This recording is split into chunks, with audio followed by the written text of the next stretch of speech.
नमस्कार, आप देख रहे हैं जन प्रकाशन न्यूज और मैं हूं आपके साथ अनीशा।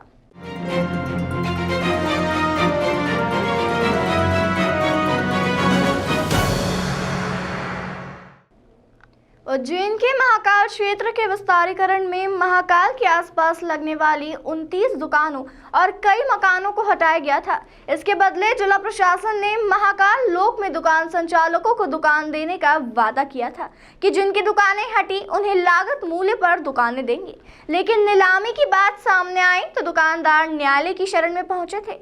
महाकाल लोक में दुकानों की नीलामी पर उच्च न्यायालय ने रोक लगाई है। उज्जैन के महाकाल लोक में दुकानों की नीलामी पर उच्च न्यायालय द्वारा स्टे दिया गया है। पूर्व में महाकाल क्षेत्र के विस्तारीकरण में जिन लोगों की दुकानें चली गई थी उन्हें प्राथमिकता से दुकानें दी जाने की बात कही गई थी, लेकिन जिला प्रशासन ने इन दुकानों की नीलामी कर दी। इसी नीलामी के विरोध में क्षेत्र के 29 दुकान संचालक कोर्ट की शरण में पहुंचे। जिन दुकान संचालकों की दुकानें महाकाल मंदिर के सामने थी, उन्होंने इस नीलामी के विरुद्ध याचिका दायर की थी, जिस पर शुक्रवार को स्टे प्रदान किया गया। याचिकाकर्ता प्रभात शर्मा ने बताया कि प्रशासन द्वारा अधिग्रहण के समय महाकालेश्वर मंदिर के सामने दुकानें हटा दी थी। उस समय आश्वस्त किया था कि जब भी महाकाल लोक में दुकानें बनाई जाएंगी, जिनकी दुकानें हटाई गई हैं उन्हें लागत मूल्य पर दुकानें दी जाएंगी, लेकिन समाचार पत्रों के माध्यम से ज्ञात हुआ कि प्रशासन दुकानों की नीलामी कर रहा है। ऐसे में नीलामी प्रक्रिया के विरोध में दुकानदारों ने मिलकर हाईकोर्ट में याचिका दायर की, जिस पर उच्च न्यायालय ने नीलामी प्रक्रिया पर रोक लगा दी और स्टे प्रदान किया।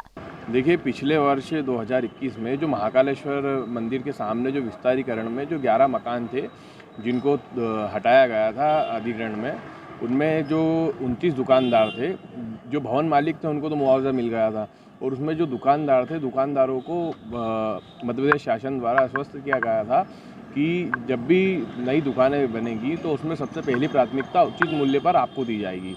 और आज उसका 1 वर्ष हो गया है और महाकाल का जो प्रोजेक्ट चल रहा है उसमें जो दुकानें अभी निर्मित हुई है, जैसे कि उसमें पहली प्राथमिकता जो यहाँ पे जो जिन लोगों की दुकानें हटाई गई हैं उनको देने का था, बट वो नहीं दे पा रहे थे। इस कारण से जितने भी दुकानदार हैं उन्होंने माननीय उच्च न्यायालय में एक पिटीशन दायर किया था पिछले वर्ष। उसमें आज जो आवंटन किया जा रहा है जो महाकाल लोक में दुकानों का, उस पर स्टे आया है।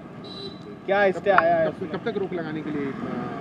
देखिए, माननीय उच्च न्यायालय द्वारा जो ये अभी हाल ये जो आवंटन प्रक्रिया है इसमें जो रोक लगाई गई है वो कुछ समय के लिए एक रोक लगाई गई है, और जितने भी दुकानदार हैं उनका यही है कि जो आप पहली प्राथमिकता का, जैसे कि शासन द्वारा कहा गया था कि पहली प्राथमिकता दुकानदारों को दी जाएगी, जिनकी दुकानें हटाई जा रही है तो पहली प्राथमिकता उन दुकानदारों को दी जानी चाहिए।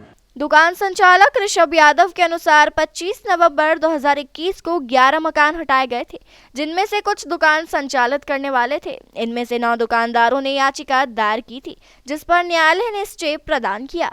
बाइट। महाकालेश्वर मंदिर के सामने हमारी दुकानें थी, जो प्रशासन ने अभी जो अधिग्रहण करा था उसमें हमें सभी दुकानें हटा दी गई थी, और हमें आश्वासन दिया गया था कि जब भी महाकाल लोक में दुकानें बनाई जाएगी आपको लागत मूल्य पर दुकानें दी जाएगी। पर अब देखा हमने कि पेपरों के माध्यम से, हमें समाचार पत्रों के माध्यम से पता चला कि प्रशासन दुकानों की नीलामी कर रहा है।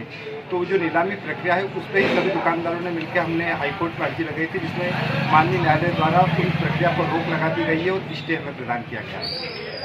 देश दुनिया की तमाम खबरों के लिए चैनल को लाइक, शेयर और सब्सक्राइब जरूर करें।